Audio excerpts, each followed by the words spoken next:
Yaşasın sülh, yaşasın xalqların qardaşlığı.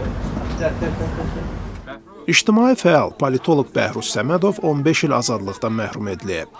Qərar hakim Elnur Nuriyevin sədrliyi ilə Bakı Ağır Cinayətlər Məhkəməsində iyunun 23-də keçirilən qapalı iclasda verilib. Ermənistan xüsusi xidmət orqanlarına casusluqda suçlanan fəal Cinayət Məcəlləsinin 274-cü, yəni dövlətə xəyanət maddəsi ilə təqsirləndirilib. Bəhruz Səmədov isə dövlətə xəyanət ittihamını qondarma sayır. Müharibə əleyhdarı olduğu və Azərbaycanla Ermənistan arasında sülh çağırışlarına görə cəzalandırıldığını düşünür. Vəkili Zibeydə Sadıqova söyləyir ki, prosesdə Bəhruza bəraət istəyiblər. Burada olma səbəbi də Bəhruz izah elədi ki, onun baxışlarıdır. O əslində sülh tərəfdarıdır və heç bir cinayət etməyib. Dövlətə bağlı bir adamdır. Bağlı olmasaydı heç gəlib getməzdi. Yəni heç uzun müddətli Çexiyada yaşayıb. Burayla da bağlı xüsusi əlində hansı bir məxfi sənədlər olmayıb ki, onların vasitəsilə hansı bir cinayət əməl etsin. Heç niyyəti də belə yoxdur.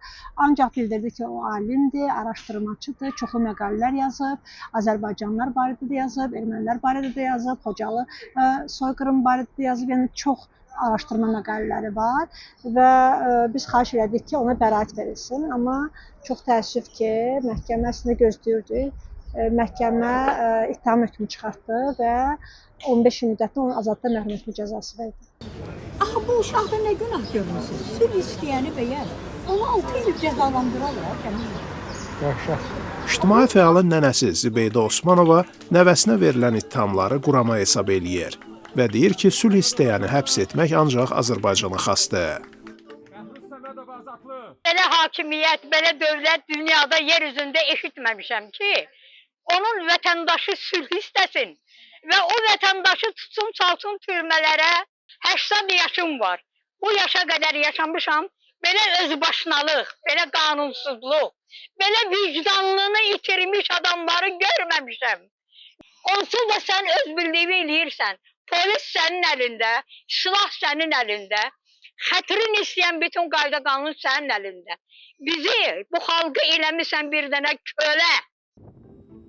Hakimiyyət nümayəndələri isə ölkədə tənqidi fikrə görə həbslərin olması iddialarını qəbul etmirlər. Şəxslərin konkret cinayətlərə görə həbs edildiyini deyirlər. Parlamentin İnsan Hüquqları Komitəsinin sədri deputat Zahid Oruç düşünür ki, Bəhruz Səmədovun həbsi hüquq mühafizə orqanlarının sübutlarına dayanır. Vətənə xəyanət eləyən şəxslər əvvəllər də olub cəzalandırılıb. Bəhruz Səmədovun yaxud da digər kiminsə siyasi mövqeyinə görə həbs edilməsi fikrini isə millət vəkili qəbul etmir.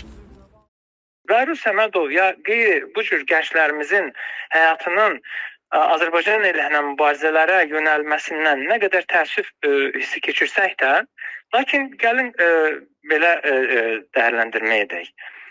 Novarçılar ölkəmizdə müxtəlif dövrlərdə aktivləşib və yaxud da ki, xarici platformalarda fərqli təqdimatlar ediblər. Kimsə onları buna görə həbsə məruz qoymayıb. Bəli, ictimai fikirdə onlara qarşı çox ciddi narazılıq dalğaları olub və bu çox təbiidir. Bu insana gəldikdənsə, o novarçılıqdan da biraz qabağa gedərək, faktiki olaraq əminəm ki, elə bu istənilən cəzada da özünün ifadəsini tapıbdır. Azərbaycanın konkret mənafələrinə zərbə vurmaq üçün xəyanət addımları sübuta yetirilibdir. Azərbaycanda hakimiyyətə yaxınlığı ilə seçilən media orqanları Bəhruz Səmədovun saxlandığı gündən 2024-cü ilin avqustun 21-dən etibarən açılan cinayət işi haqqında materiallar dərc eləyirdi, hökm çıxmadan onu xəyanətdə ittiham eləyirdilər.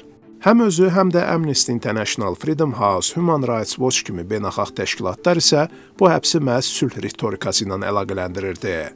Hətta Bəhruz Səmədov iyunun 21-də təcridxanaya gətirilən ərzaqları qəbul etməkdən imtina etmiş və aclıq aksiyasına başladığını bildirmişdi. Həmin gün onunla görüşən nənəsi Zibeydə Osmanova məlumat yaymışdı ki, Bəhruz iyunun 20-sində keçirilən məhkəmədə dövlət ittihamçısının 16 il həbs cəzası istəməsinə etiraz olaraq intihara cəhd eləyib, amma son anda dustaq yoldaşı onu xilas eləyib. Aclıq hələ davam elətdirir, onu köçürdüblər tibb məntəqəsindədir, ancaq su içir. Aclıq edir deyənə halı yox idi. Çox da yüksək tonla da danışa bilmir. Əslində Bəhruz çox deyib, gülən, şən, belə həyatsevər uşaqdır. bir gün həm də artıq 5-ci gündən aclıq edir. Ona görə halı yox idi, biraz kefi də yox idi. Amma nənəsini gördü, sizi gördü, biraz gördüm kefi düzəldi. Praqadakı Karl Universitetinin doktorantura pilləsində təhsil alan Bəhruz Səmədov həbs olunduğu dövrdə məzuniyyətə gəldiyini demişdi. O, iyunun 20-sində məhkəmədəki çıxışında 6 ildə ölkədə yaşamadığını, heç bir dövlət orqanında işləmədiyini vurğulamışdı. O, müharibə əleyhinə yazıları ilə seçilib, özəlliklə də Azərbaycan və Ermənistan arasında 2020-ci ildəki 44 günlük savaş zamanı rəsmi Bakının mövqeyi ilə üst-üstə düşməyən açıqlamalar verib. Hazırda yerli hüquq müdafiəçilərinin siyasına görə Azərbaycanda müstəqil jurnalistlər, siyasətçilər də daxil 300-dən çox siyasi məhbus sayılan şəxs var. Hakimiyyət isə heç kimin siyasi görüşlərinə görə təqib edilmədiyini bəyan eləyir.